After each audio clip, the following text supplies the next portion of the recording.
Oi, família, tudo bem com vocês? Bom, gente, hoje eu vim gravar um vídeo contando uma história, contando uma coisa sobre mim que vocês ainda não sabem. Já faz bastante tempo e eu não sabia quando que eu deveria gravar, quando que seria, digamos, o melhor momento para gravar esse vídeo. Eu acredito que vocês estejam curiosos, então vamos embora para esse vídeo.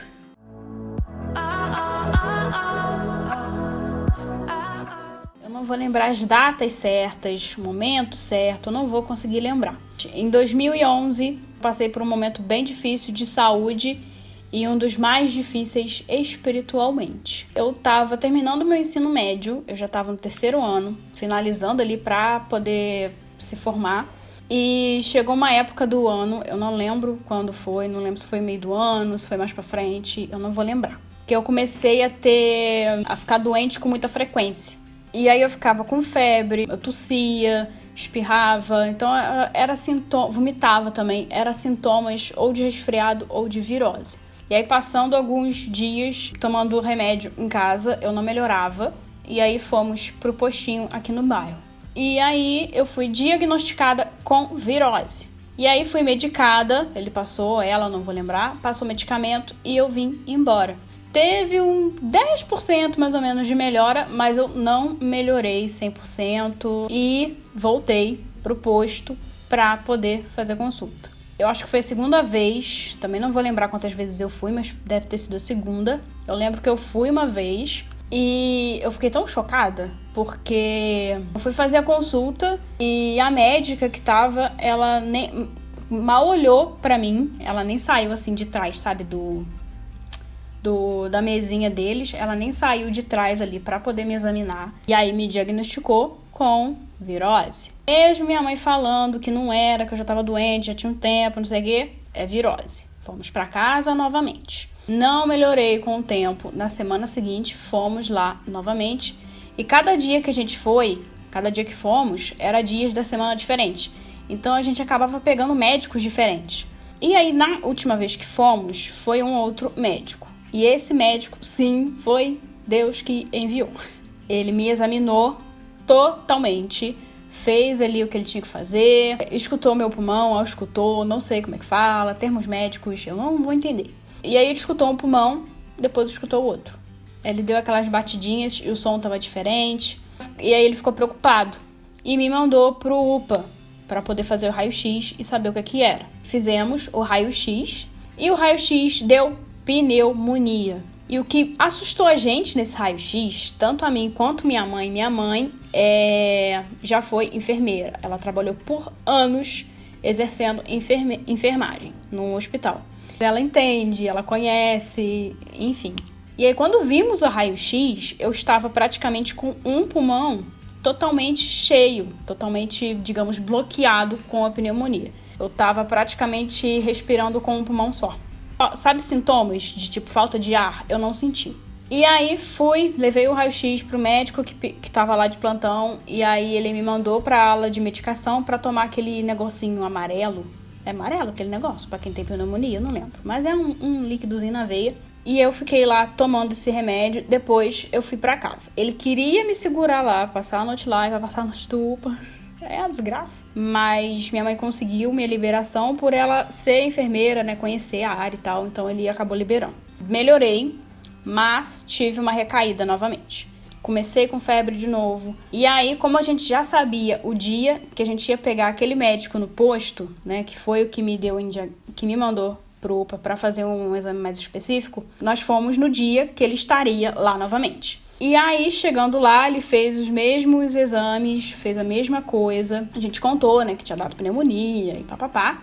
E ao invés dele me mandar pro UPA novamente, ele me mandou direto pra internação no hospital. O que me assustou e assustou muito a minha mãe, porque alguma coisa estava errada. Mas ele não deu diagnóstico, porque ele não tinha feito exame, não tinha como fazer exame ali, porque é só um posto de pronto atendimento.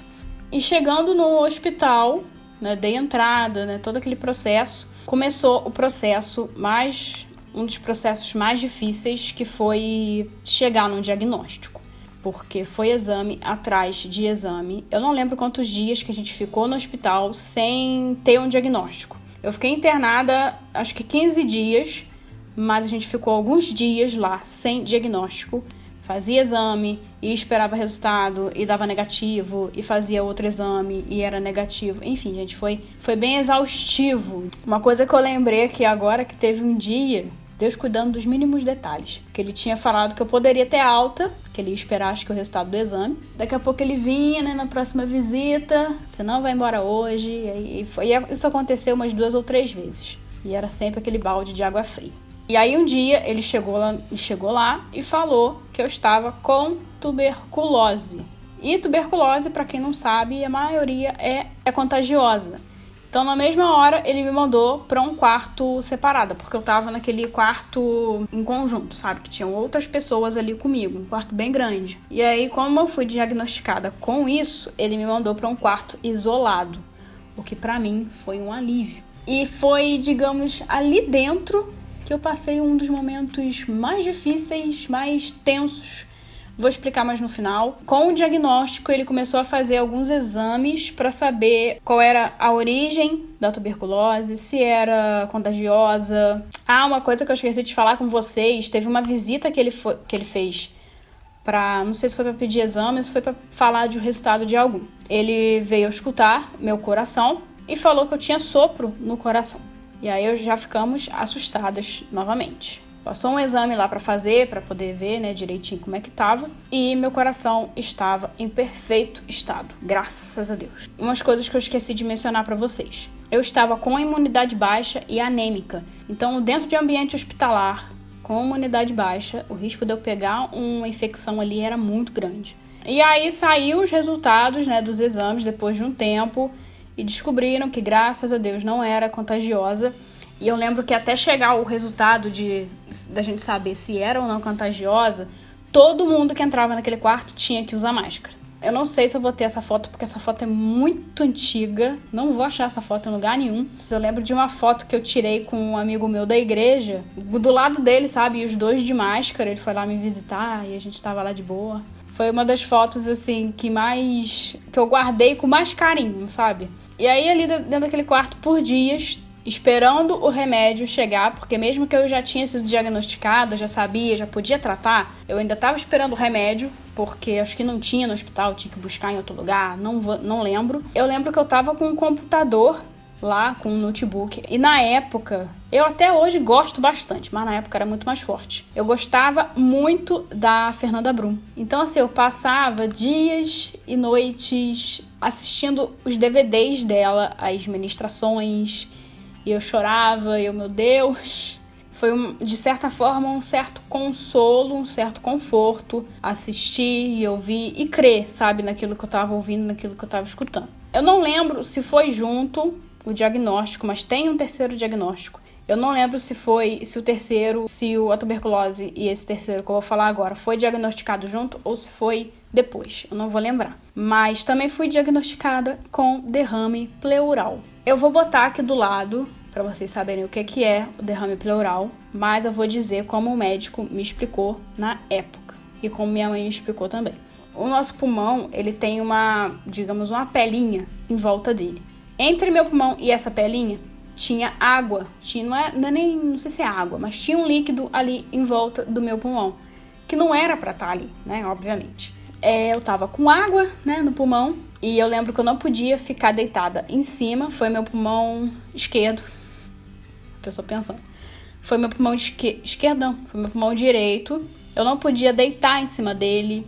Eu sentia dor quando eu respirava, doía. E aí o médico falou que ia esperar para ver se ele ia sair sozinho dali, porque normalmente é o que acontece. E aí o remédio chegou, comecei a tomar. Era 3 remédios junto, tinha que tomar os 3 na mesma hora. E eram comprimidos enormes, grande demais. Eu fiquei 6 meses tomando esse remédio. Tinha dia que eu não conseguia tomar, que eu vomitava, porque apesar de ser grande, era ruim demais. E aí, passado alguns dias, o médico fez mais um raio-x. Ainda tinha um líquido ali ainda. Tinha pouco, mas ainda tinha. E aí ele marcou um procedimento pra mim. Não sei se pode ser chamado de procedimento cirúrgico, porque não é aberto, não é nada disso. É uma coisa bem simples. Um cirurgião ia inserir uma agulha e retirar o líquido com uma seringa. E aí, chegando o dia, eu subi para poder fazer esse procedimento. Antes de entrar, né, de ser preparada, o médico que ia fazer isso pediu para eu fazer um novo raio-x para ele ver, né, um negócio assim mais recente, para ver como é que tava naquela hora. E aí, quando saiu o resultado do raio-x, ele falou para mim: eu não vou fazer esse procedimento, porque se eu fizer, tem o risco de perfurar o seu pulmão e você ter uma hemorragia interna. Não lembro se ele falou que eu teria uma hemorragia interna, mas eu sei que isso aconteceria caso ele perfurasse meu pulmão. E aí teria que me abrir, enfim, sabe Deus o que ia acontecer, se eu ia sair dali com vida. Descemos novamente pro quarto e eu lembro que dentro do elevador eu fiquei pensando e era como se o Espírito Santo estivesse ali do lado me consolando e falando pra mim que aquilo tinha sido um livramento de Deus. Porque, sei lá, se fosse um outro médico, se fosse um outro cirurgião, às vezes ele nem ia querer fazer um raio-x recente, ia seguir com o raio-x que ele tinha recebido lá de, sei lá, 2, 3 dias atrás e sabe Deus o que ia acontecer, sabe? E aí, tomando remédio alguns dias no hospital, tive melhora, voltei pra casa. E aí eu fiquei em casa tomando remédio, né, como eu falei, por 3 meses. Uma coisa que eu tomava também direto, que eu tenho agonia de tomar até hoje, é suco com soja, porque na época eu tomava suco de limão com soja, e era sempre o de limão não, de uva, e era sempre o de uva. E sei lá, há 1 ano atrás eu não conseguia tomar suco de uva, porque eu sentia o gosto da soja. E aí eu fui melhorando, fui tendo acompanhamento médico por 6 meses. Durante todo esse período de medicamento eu fiquei tendo acompanhamento médico, para saber como é que estava, se estava melhorando, se estava dando resultado, se tinha surgido alguma coisa ou não. E graças a Deus melhorei. E aí entra uma parte que eu não contei. Foi a fase mais difícil, uma das, né, fases mais difíceis que eu passei espiritualmente. Porque antes de eu ficar doente, eu tava num momento, assim, de conserto com Deus, sabe? Escolhendo mais a vontade dele do que a minha, fazendo as coisas pra ele, sabe? Eu tava realmente me consertando de coisas que eu tava fazendo e que eu sabia que não era pra estar fazendo. E eu lembro que quando eu fui fazer a conta, né, dos dias que eu tinha ficado internada, eu vi que tinha sido 15.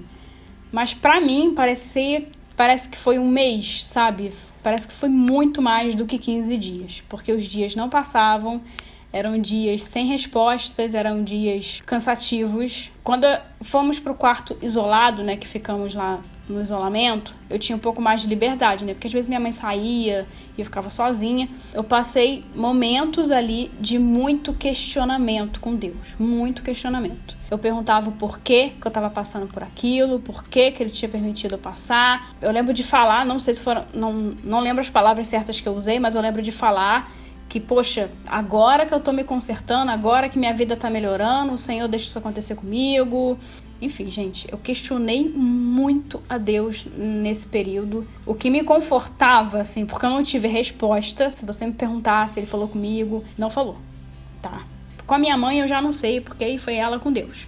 Por isso que eu falei que nos momentos que eu tava ouvindo os DVDs, né, assistindo os DVDs e as ministrações da Fernanda Brum, foi um momento, assim, de conforto pra mim, porque eu não tava recebendo resposta nenhuma, digamos assim, né, e aí eu aproveitava, digamos assim, quando minha mãe saía do quarto pra chorar, porque eu tava sozinha, então era o momento que eu chorava, que eu começava a chorar, que eu desabafava, que, enfim. E eu sei que quando minha mãe não estava comigo, ela chorava também. Ela chorava escondida de mim e eu chorava escondida dela. E eu não entendia o porquê que eu estava passando por aquilo, o porquê que aquilo tinha acontecido. Se você me perguntar hoje, depois, né, desses anos, o porquê que eu passei por isso, porquê que Deus deixou, o que aconteceu, eu vou continuar te dizendo que eu não sei. Eu acredito, sim, que teve um propósito. Não, pode não ter sido um propósito para mim, sabe, para minha vida ou para a vida dos meus pais, mas pode ter sido um propósito, não sei, para alguém que estava me acompanhando, para alguém que estava me vendo, para alguém que sabia a minha história, eu não sei. Se você me perguntar, eu vou continuar dizendo que eu não sei, mas eu tenho certeza que não foi à toa, eu tenho certeza que teve um propósito. E esse médico, o primeiro médico, né, do postinho, que me mandou fazer o raio-x e tal, que ficou preocupado, ele lembra de mim até hoje, pra vocês terem noção. Às vezes ele encontra, ou minha mãe encontra com ele na rua, ele pergunta. Até mais ou menos 1 ano atrás, eu ainda sentia dor no pulmão, porque esse derrame pleural que eu contei pra vocês, ele traz sequela pro pulmão. Então é uma coisa que permanece.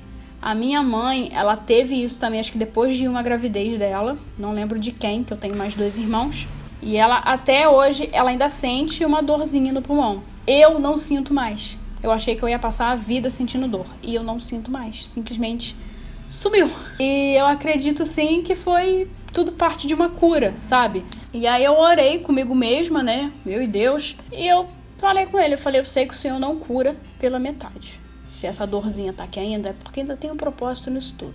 E quando eu dei por mim, eu já não tava mais sentindo a dor.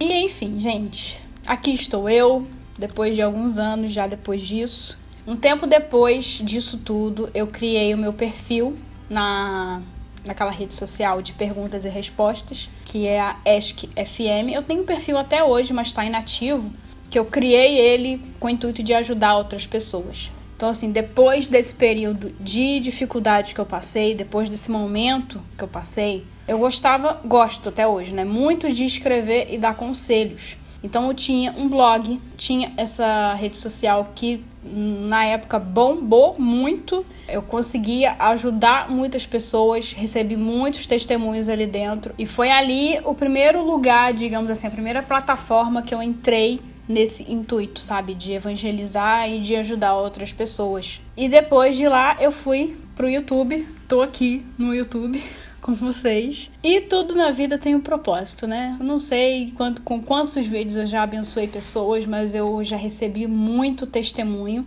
de muitas meninas, de muitos rapazes, falando que meus vídeos abençoaram, ou, por exemplo, lá na ESC, né, de que o meu testemunho, a minha experiência ajudou aquela pessoa a se aproximar de Deus. E pra mim não tem pagamento melhor do que esse, sabe? Se você hoje me perguntar o porquê que eu passei por tudo que eu passei, eu ainda não sei te dizer. Mas eu sei que tudo tem um propósito e eu sei que aquilo não foi à toa. E é isso. Esse foi o vídeo de hoje. Não sei quando que eu vou postar exatamente esse vídeo. Eu sei que ele vai entrar no ar quando tiver que ser entrado, quando Deus quiser, e será visto pelas pessoas com quem Ele quer que veja. Então eu espero muito que esse vídeo tenha abençoado a tua vida, porque se você tá aqui assistindo esse vídeo, eu sei que não é à toa. E é isso. Um beijão e até a próxima, se Deus quiser.